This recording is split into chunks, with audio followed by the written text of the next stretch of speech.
chapter 7, text 32. Indra is going to offer prayer to Lord Vishnu at the sacrifice performed by Daksha. King Indra said, "My dear Lord, your transcendental form with 8 hands and weapons in each of them appears for the welfare of the entire universe. And it is very pleasing to the mind and eyes. In such a form, your lordship is always prepared to punish the demons or envious of your devotees." Purport. It is generally understood from revealed scriptures that Lord Vishnu appears with 4 hands. But in this particular sacrificial arena, Lord Vishnu arrived with 8 hands. Just in case.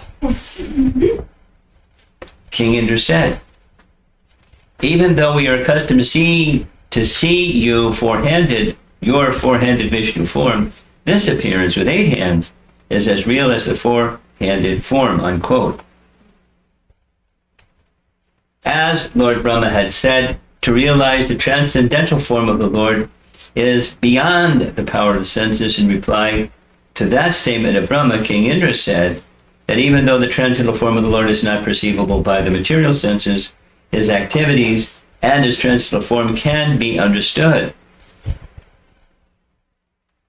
The Lord's uncommon features, uncommon activities, and uncommon beauty can be perceived even by an ordinary man. For example, when Lord Krishna appeared just like a 6 or 7-year-old boy in Vrindavan, he was approached by the residents there. There were torrents of rain, and the Lord saved the residents of Vrindavan by lifting Govardhan Hill and resting again on the little finger of left hand for 7 days. This uncommon feature of the Lord should convince even materialistic persons who want to speculate to the limit of their material senses. The activities of the Lord are pleasing to experimental vision also. Read it again. The activities of the Lord are pleasing to the experimental vision also. But impersonalists will not believe in his identity because they study the personality of the Lord by comparing their personality to his. Because men of this material world cannot lift a hill, they do not believe that the Lord can lift one. They accept the statements of Srimad Bhagavatam to be allegorical, and they try to interpret them in their own way. But factually, the Lord lifted the hill in the presence of all the inhabitants of Vrindavan, as corroborated by great acharyas and authors like Vyasa and Narada. Everything about the Lord, his activities, pastimes, and common features should be accepted as is. And in this way, even in our present condition, we can understand the Lord. In the instance herein, King Indra confirmed, quote, "Your presence with 8 hands is as good as your presence with 4 hands." There's no doubt about it.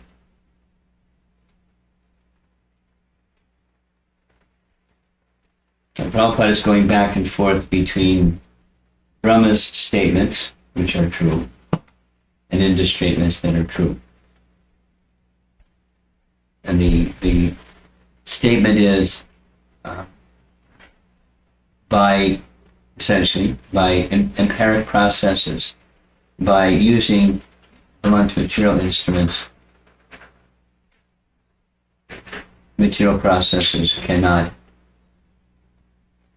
understand and attain or reach the Supreme or understand the Supreme. Now Indra is saying what sounds contradictory, but he can be understood. And he can be understood how? He can be understood by keeping it short, acceptance of the fact that the absolute truth has inconceivable potencies. And whoever has inconceivable, unlimited and inconceivable potencies, that person is the Supreme. Unlimited. Everything else is limited.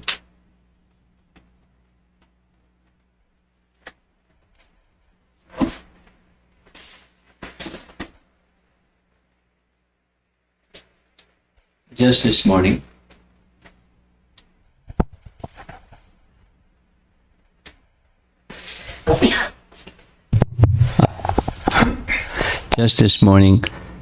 I was listening to Prabhupada speak on the very same point in his Nectar Devotion series delivered in 1972, Kartik month, in Vrindavan at Radha Damodar Temple.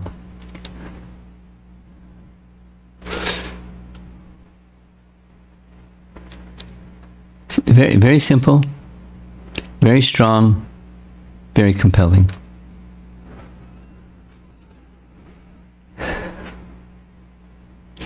One of the main topics that he was spending time with was the position of a Brahmana in society. The position of a Brahmana in society is 6, to learn and to teach. Patan. So not just to learn and keep their knowledge within a small circle of other Brahmanas, but to teach others, to enlighten the souls who are covered by ignorance. Without compassion, without teaching, how is a Brahmana? And Prabhupada was saying, sometimes we are criticized for teaching the Vedas to persons who aren't born Brahmanas.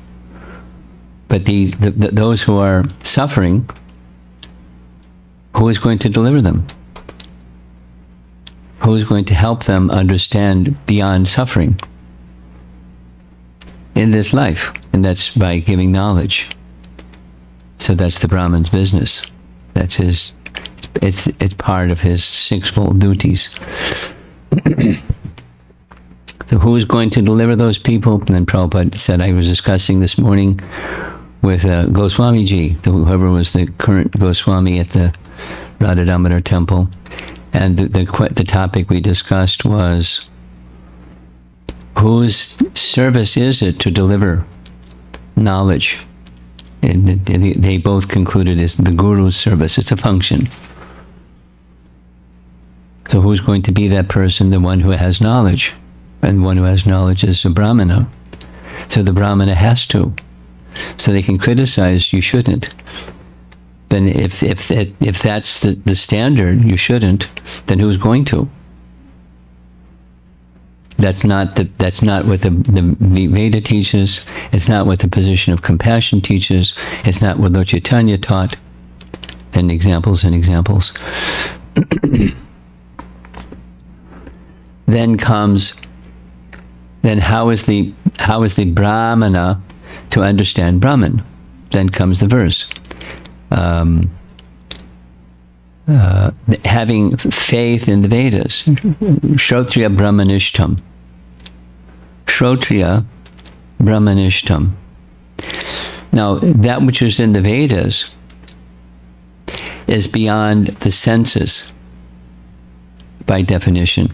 That which is transcendental is beyond the reach of the senses. So then how they can understand Brahman?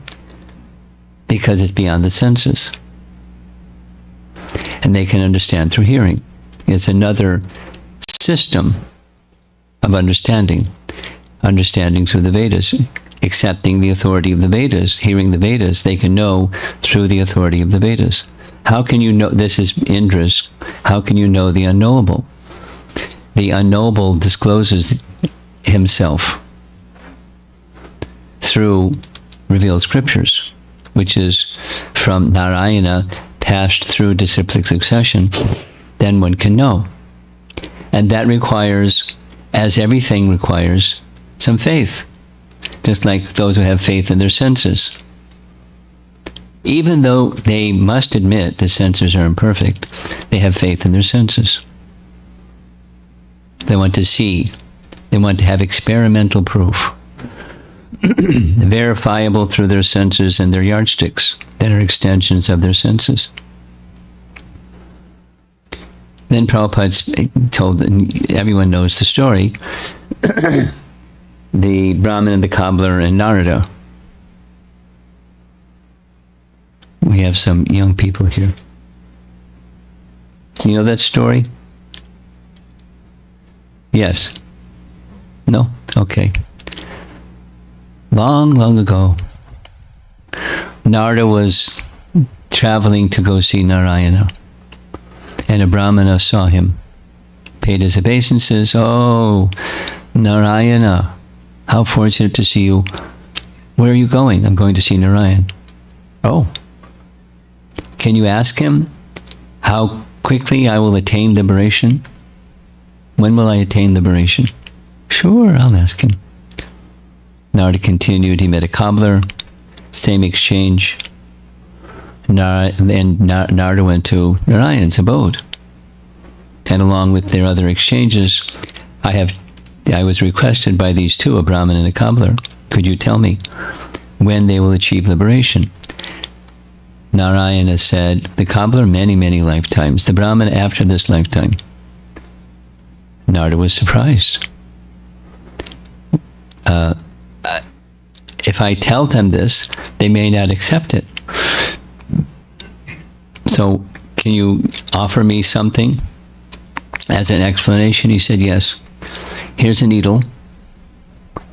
And when they ask you, what was Narayan doing when you saw him in Vaikuntha, you can tell them that he was putting an elephant through the hole in the needle. Tell them. So Narada, being faithful, went back and told saw the Brahmana first. And the Brahmana said, oh, did you go see Narayan? Yes, yes. And did you ask him the question? Yes, yes. What was his answer? Many, many lifetimes. Many, many lifetimes. But I'm learned and I'm doing all the thises and that's, and how is it possible? Tell me, what was Narayan doing when you saw him? He was putting an elephant through the eye of this needle. Oh, you didn't go see Narayan. He went to the cobbler. This is faith now. That which you can't see, that which is inconceivable. Having faith in the inconceivable. So the cobbler was told, at the end of this life, you achieve liberation. And the cobbler said, oh, what was my Narayan doing when you saw him? He was putting an elephant through the hole in this needle. He said, oh, how wonderful. And Narada said, how come you can just accept that? And he said, the cobbler said, I'm sitting underneath a banyan tree. Here's a fruit. Prabhupada was using the word fig. Inside the fruit, there's so many seeds. Inside each seed, there's a whole big banyan tree like this. Thousands of banyan trees inside this. So the Lord that can put so many huge banyan trees inside this can certainly fit an elephant through the eye of a needle. And Prabhupada's using that A and B. Faith and in principle acceptance of the Bhagavan having unlimited and inconceivable potencies. Then referred to Jiva Goswami's Bhagavat Sandarbha.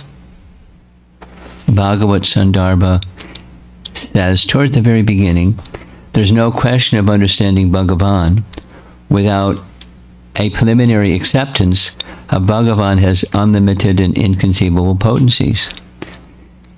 And when one accepts in principle that Bhagavan has unlimited and inconceivable potencies, then one can easily understand Bhagavan.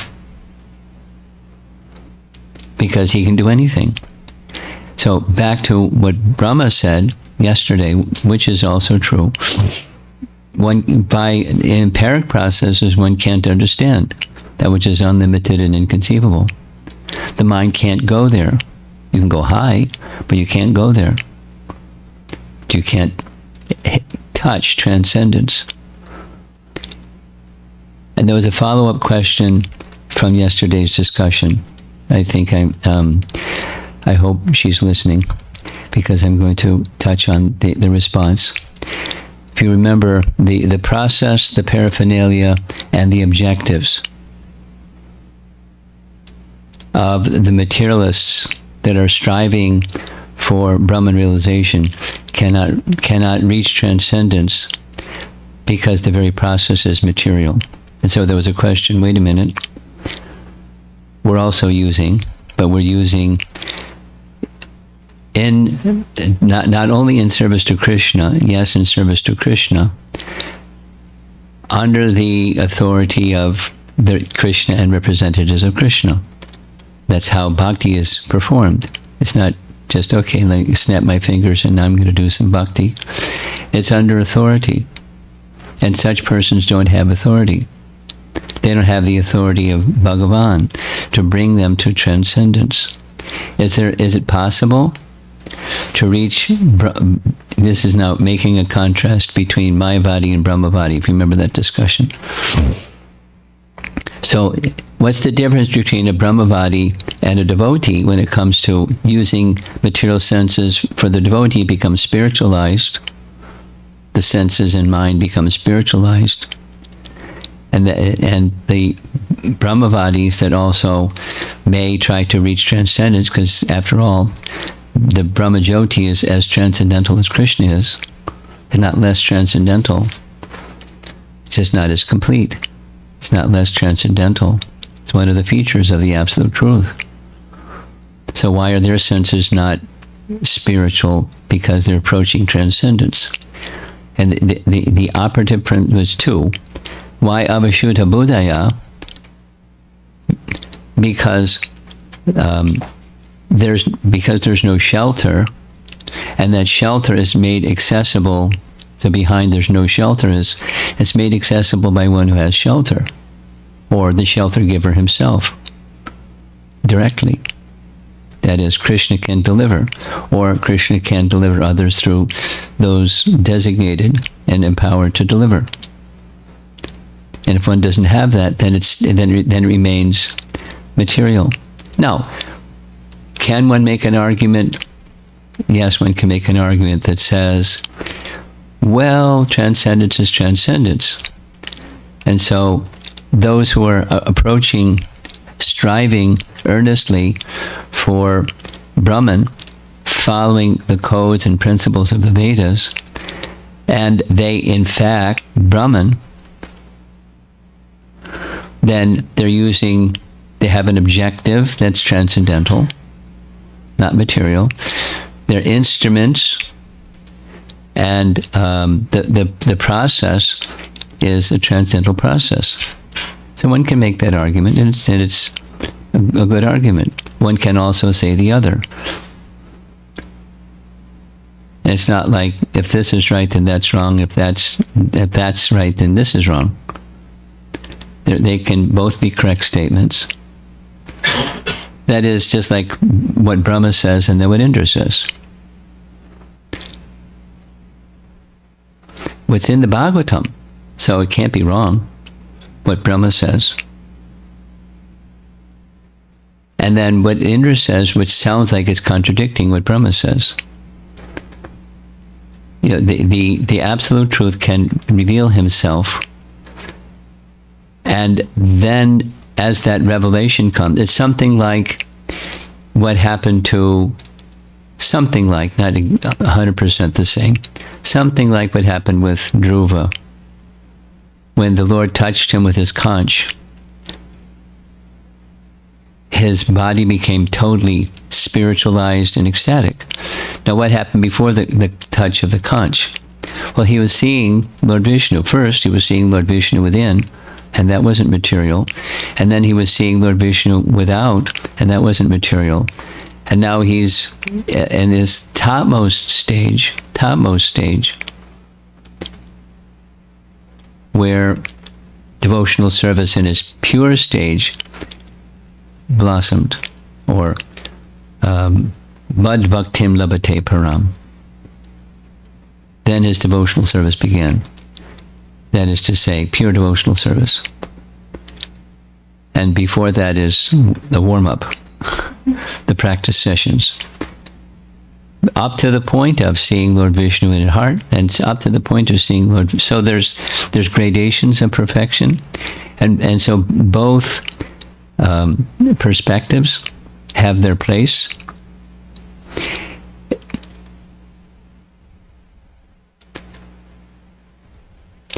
There's a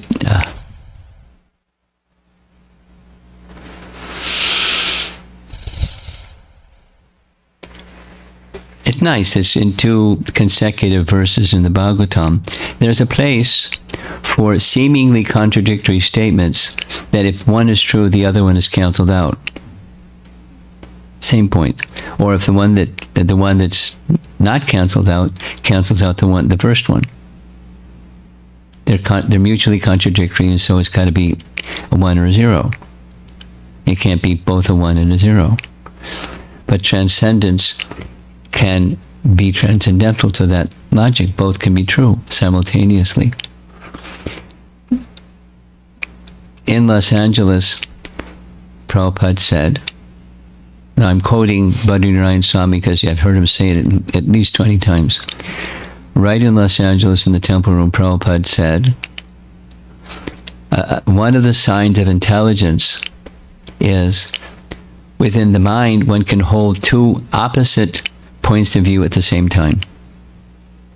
That requires intelligence because the mind is the binary processor and the intelligence is giving direction to the mind. So this can be true and that can be true at the same time, although to the mind it seems mutually contradictory. If Krishna is within, then he can't be outside. He's within everything and he's also outside. Wait a minute, that's contradictory. He's inside so I call it Upanishadic double talk. He walks and he does not walk. He's very near, he's far away as well. He's within everything, he's outside of everything. How can you have both? Well, inconceivable potencies. So when the inconceivable potencies are invested in the bhakta can use their senses, which are material, that's us, use the senses that are material in the service of the Supreme Person, and he can invest those senses with potency in such a way they become spiritual.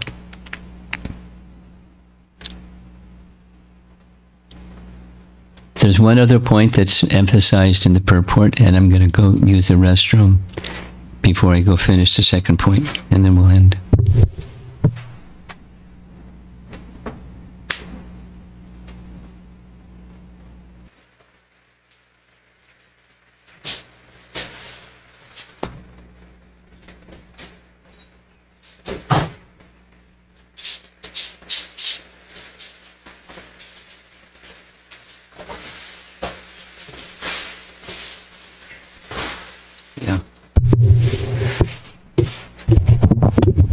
One more thought about the first point, and then I'll go on to the second point. The first point,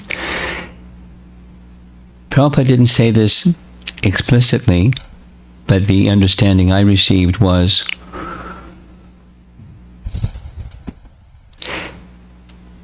the cobbler had a realization. And to have realization of the absolute, it requires faith. The faith can be, one can say, inferred by things we observe. The fruit or the fig of the banyan tree. With it, the manifestor, the creator of the banyan tree, has potency to make thousands of humongous trees in a little thing. With that, the inference is, what's the limit? Can we know the limit by Gyan? No. Can we know the limit by faith and bhakti? Yes.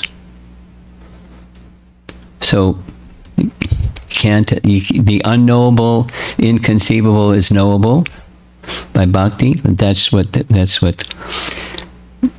But the medium is bhakti with faith, and that's how we make progress.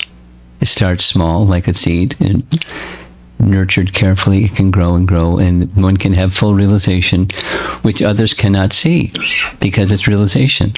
Who can experimentally measure the inconceivable?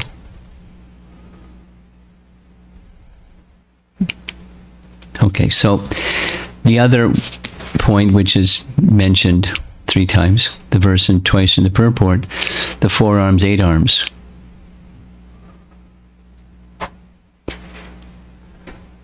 There's an argument that I never heard before till I read it in Chaitanya Charitamrita, that the form of Narayan is the supreme because he has 4 arms.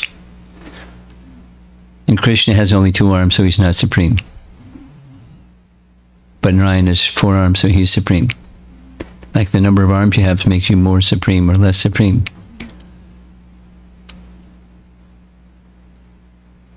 They're equally transcendental, the 4 arms, 8 arms. The why doesn't say why, other than this verse that I've made reference to a bunch of times during this visit, 3:9:11, the Lord shows a form according to the nature of the meditation and worship of the devotee.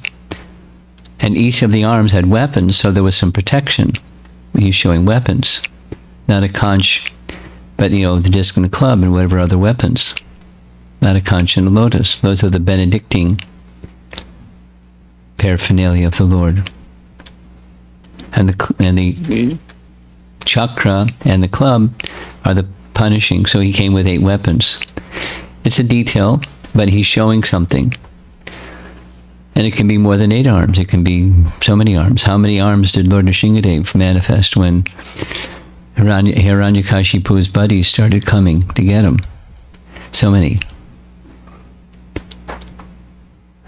There's still only 1 head, but so many arms. Because the fighting part was with his arms. And he didn't even need to do that. He could have done it however he wanted to do it. So, not less transcendental, more transcendental, equally transcendental. Although one is accustomed to 4 arms, here specifically it says you showed an 8-arm form. So we just accept. Because how limited are his forms? There's no limit. Why he chooses? Why does he choose? For some reason. Or the reciprocation with his devotees for some reason, whatever that is. And we may want to know what that is. Why 8 arms instead of 4? Why weapons instead of 2 and 2? It doesn't give an indication. Something to do with the devotees and showing the form to match their regard for him, showing his protection. He's the ultimate protector. The demigods are protectors, and the Lord is the protector of the demigods. When they have a big problem, they go to him.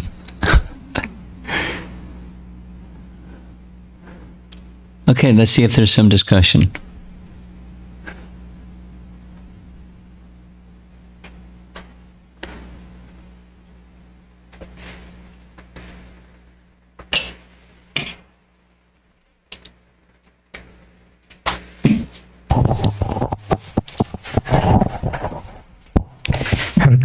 It's after the class.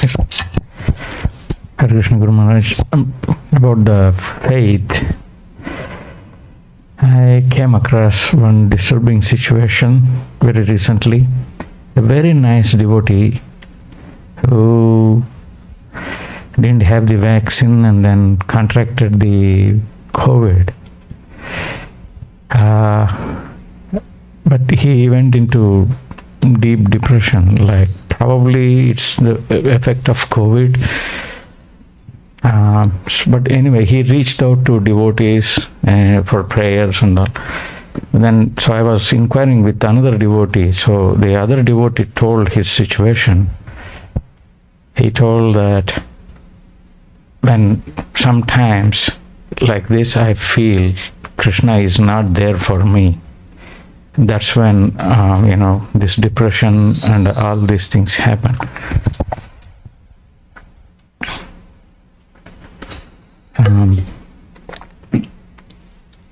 So what to do in that situation? What to do?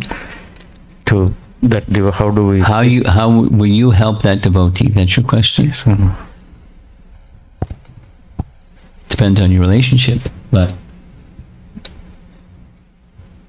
the depending upon the relationship, to help the person get to the point of understanding when difficulties come, there's a purpose behind it. There's a cause and there's a purpose. And the cause and the purpose are not unkind. So what is your regard? On the other side of the circumstance, you will blossom if you understand Krishna is protecting me from a misconception that he's my order supplier. His business is I have a requisition slip. I present the requisition slip, and his business is to fulfill my requisition. And that's not the position of the Supreme Lord. So he's being kind to you to not do that. So, but you're thinking it's unkind. It's something, he's helping you get, when you become spiritually elevated, you'll be on the other side of that feeling. This side is, he's not fulfilling my requisition slip. He's not kind.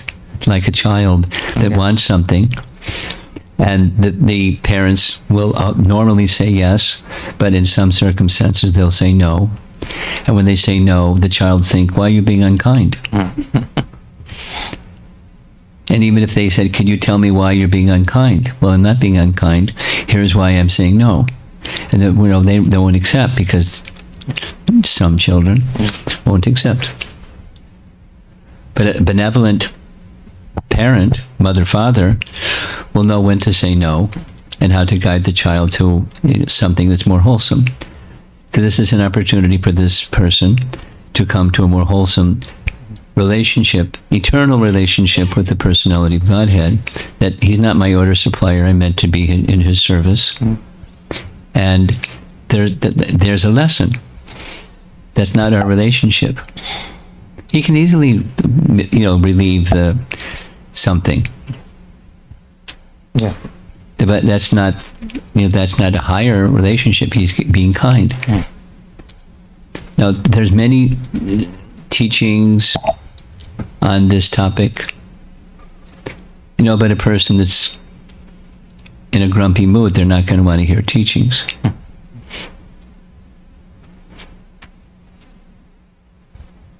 So to get this person to that point, it may take just being the friend, and not like necessarily patting them, but just being their friend, just being there, till they get to the point where they can hear, because they may be at a point where they can't hear.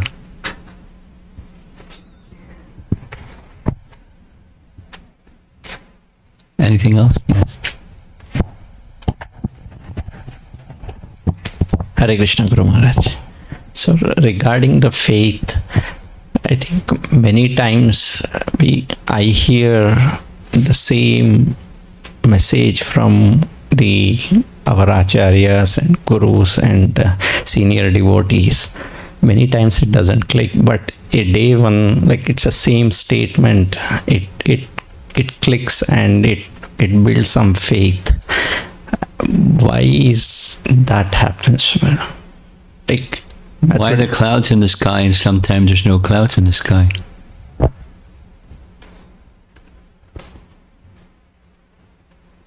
Sometimes we're more covered, sometimes we're less covered. Time passes and, the circumstance is going to change because we're conditioned. And conditioned, is moving as time moves. We're not pure yet, we're conditioned. And so there's sometimes and sometimes. Because we're conditioned. And circumstances change with the movements of time. Okay? Thank you, Maharaj. I have one more question. Okay. So I think when you were explaining about the transcendence coming in devotional service, it is given by disciplic succession. Same in the Brahma's prayer, we were hearing about disciplic hearing. Yes. So it is a normal hearing is different from a disciplic hearing. Like if Krishna's name is there, if someone is giving, like he's not like he pick a book and he reads Krishna's story or something, and someone who is in the disciplic line, he is giving this Krishna story, is it different? Well, the name is absolute. The name isn't dependent upon the vibrator. However, while the name is absolute, consciousness is not.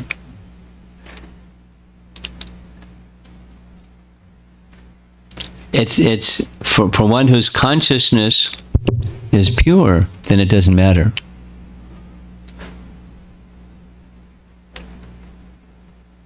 For one whose consciousness is like ours, there's a greater or lesser impact depending upon the source of the name, of that vibration. Prabhupada made a recording along with some recording that he did very early in the Hare Krishna movement. Chanting as far as possible should be heard from the lips of a pure devotee.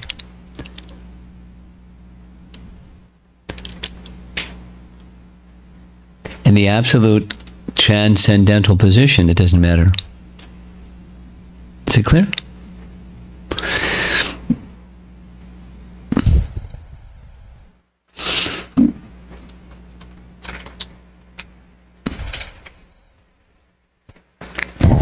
Krishna Guru Maharaj, this question is related to compassion.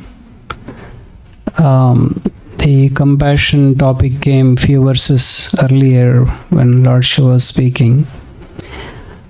That Supreme Lord shows compassion to all living entities. And he was saying that I also excuse the offenses of these people because of out of compassion. So I think I am not understanding the compassion properly. How do I understand? First of all, I feel that I don't have a genuine compassion. My question is, how do I develop or cultivate that compassion, and how do I understand the compassion of others, other devotees, and ultimately the compassion of the Supreme Lord, of course? Well, you develop compassion by connecting with Krishna, and that his compassion becomes your compassion. That's, that's how I'm responsive to your question. Let's take the compassion of Prabhupada. Was there a limit? And how did that happen? His attachment to Krishna. Krishna's compassion was flowing through him. So for you and me and any one of us to develop real compassion is real Krishna consciousness. And that the qualities of Krishna become our qualities to a tiny degree because we're tiny.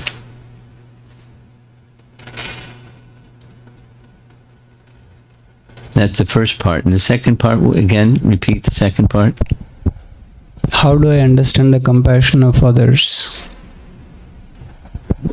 Mixed, generally. And then there's degrees of the covering of the mix.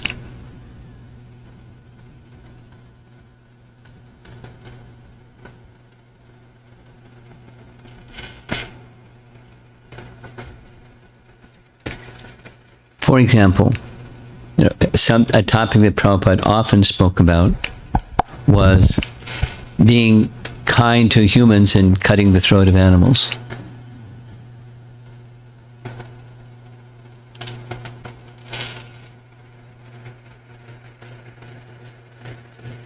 So there's degrees of covering but behind everything, there's transcendence. There's the soul within. The soul having its connection with Krishna is pure, but it's mixed, or it passes through filters that are of different colors according to the modes of nature.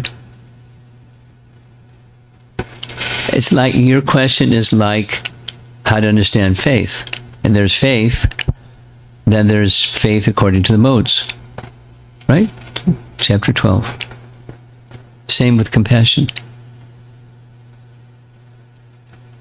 We can understand compassion commonly according to the modes. Okay. If no one has, I have slightly different question. Do we have something online? Okay. Go ahead.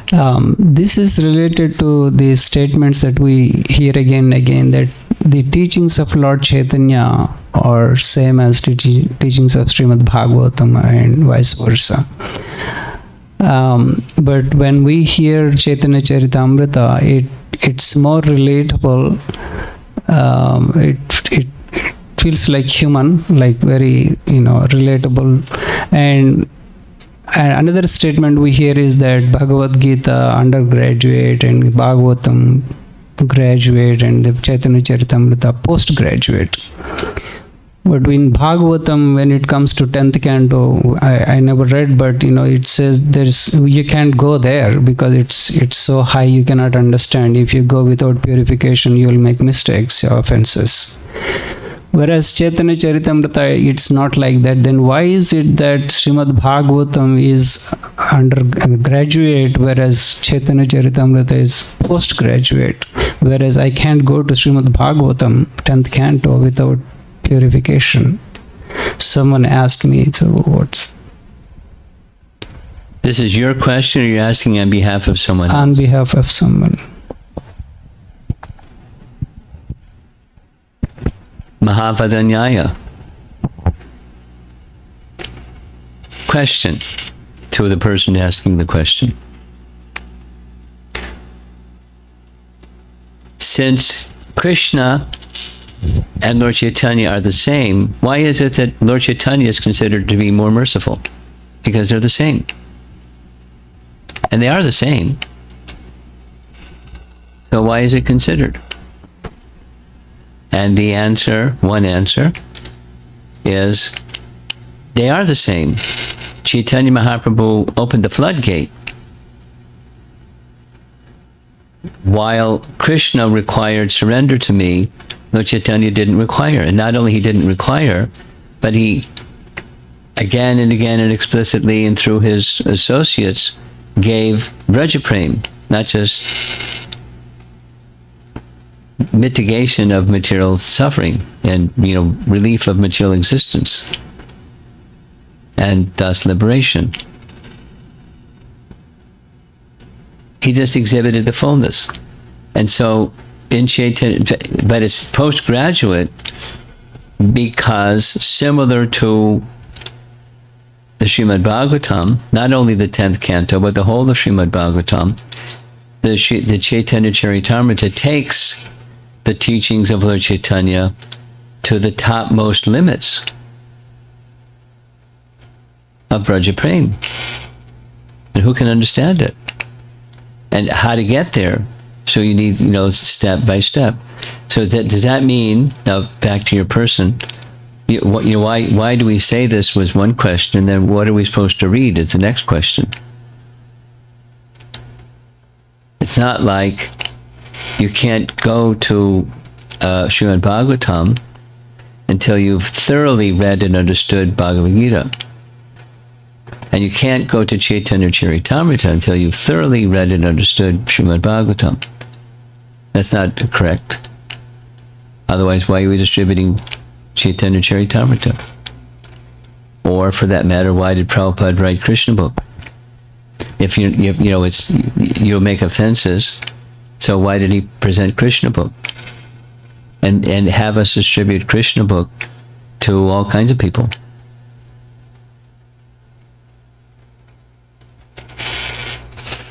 He was in the mood of Chaitanya Mahaprabhu being very merciful, and specifically he didn't know if he would be able to complete the entire Srimad Bhagavatam, so he preempted finishing the entire Srimad Bhagavatam to write Krishna book, to make a more correct transcendental understanding of Krishna's activities in Vrindavan for ordinary people.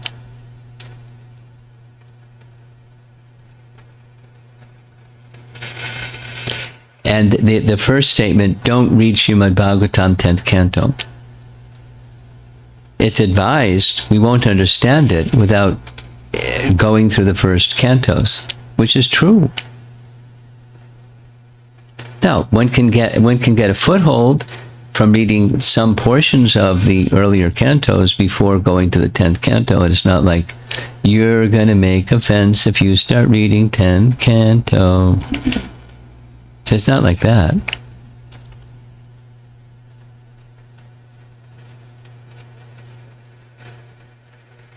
The details that are presented in the 10th canto are made accessible to the public through Krishna book. And, Prabhupada fast-forwarded people that haven't read the first 9 cantos to get a picture of transcendence of Krishna and Vrindavan by explaining things in such a way that at least a careful reader isn't going to get a misunderstanding and thus make offense. Now people can still make offense reading Krishna book. So there was a risk. It was the compassion of Chaitanya Mahaprabhu through Prabhupada to do that. He was making that accessible to people who haven't read the first 9 cantos. For us, it's not like the 10th canto has a poison label on the cover. Not at all. When reading 10th canto before having read the first 9 cantos, we should be cautious to not read it with material lens, filters, knowing that we have them. But be cautious.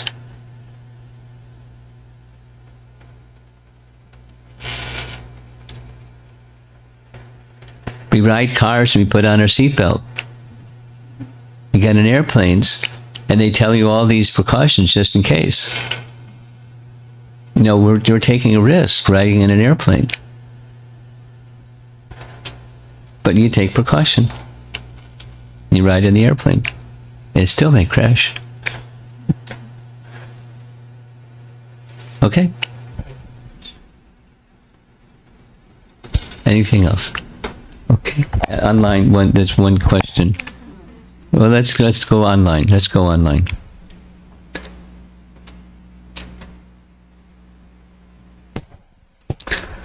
Hare Krishna Guru Maharaj. This question is from Amara Devidasi. There are 2 questions from her. A cobbler deals with animal skin, but his faith is getting him closer to Krishna soon. In scriptures also, we hear that Krishna is not so much pleased by rituals as we hear in story of wives of Brahmanas. Krishna also says in Bhagavad Gita chapter 18 that one should not give up sacrifices and charity. How do I understand the role of activities and faith in bhakti? I don't understand the question. We don't give up sacrifice, but which sacrifice? The Karma Kanda sacrifice or the Nam Sankirtan sacrifice meant for this age? I'm not sure I understand the question.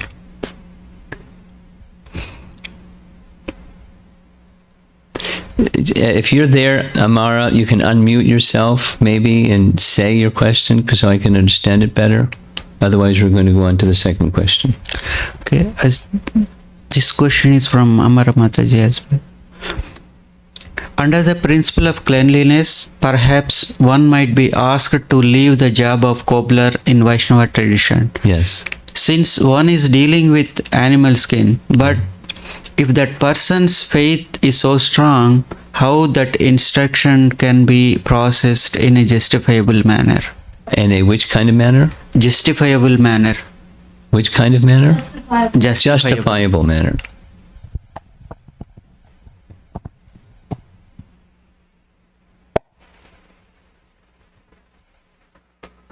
Well, we don't know what happened after Narada visited him. Quite possibly he gave that occupation up.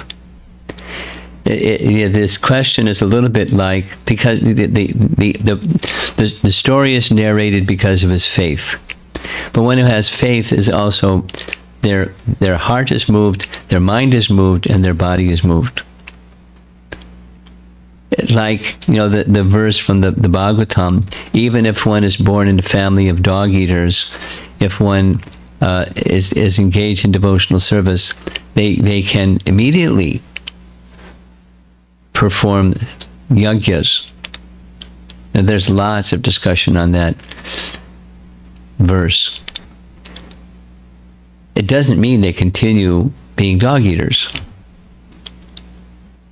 because Vaishnavas don't eat dogs. They don't eat other than Krishna Prasadam. So one can assume that the dog eater gives up dog eating.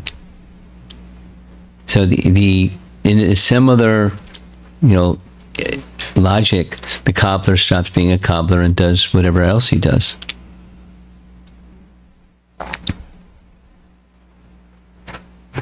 I know a situation. Here's a little practical example.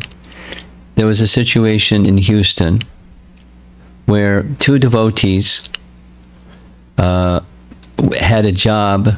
They owned a Dunkin' Donuts place. And before their initiation, with honesty, they informed Tamal Krishna Maharaj, in the Dunkin' Donuts recipe, there's eggs. So do we have to give up this job before we receive initiation? And his answer to them was, you have to maintain your families. So in course of time, you should shift from that activity to something that doesn't have that activity. But, don't do something impetuous and put your family at risk. And they received initiation. And they became leaders in the community. Now, because I knew about that situation, I reminded them, have you transitioned yet?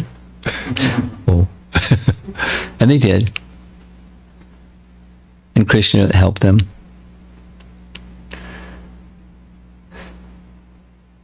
So the cobbler probably didn't just abandon his family because now he's got the good news that he's going to go to the spiritual world or get liberation. But because of that faith, it follows the values and the behaviors will also have alignment with that faith.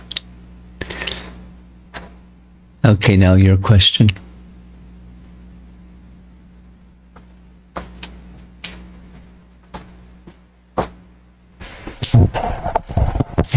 Hare Krishna, Guru Maharaj. Chaitanya Mahaprabhu is more merciful than Krishna.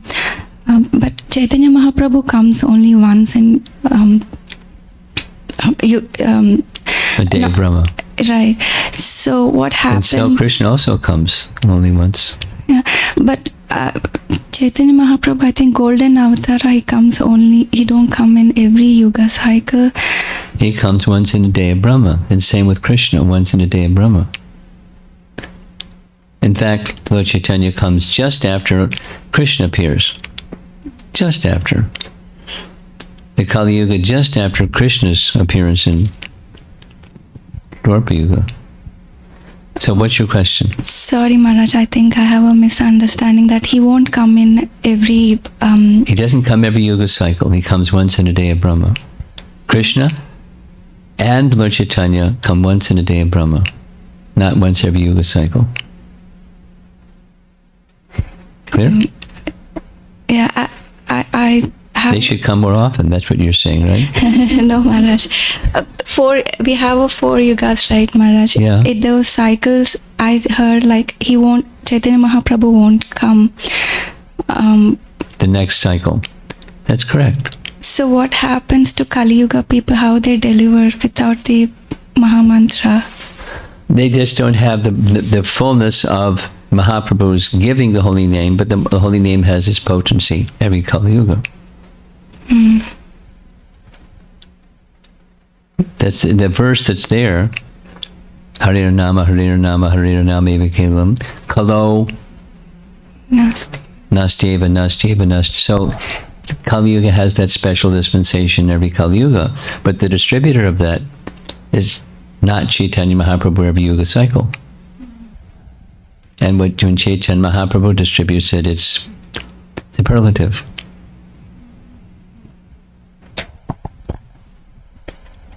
Srila Prabhupada ki jai.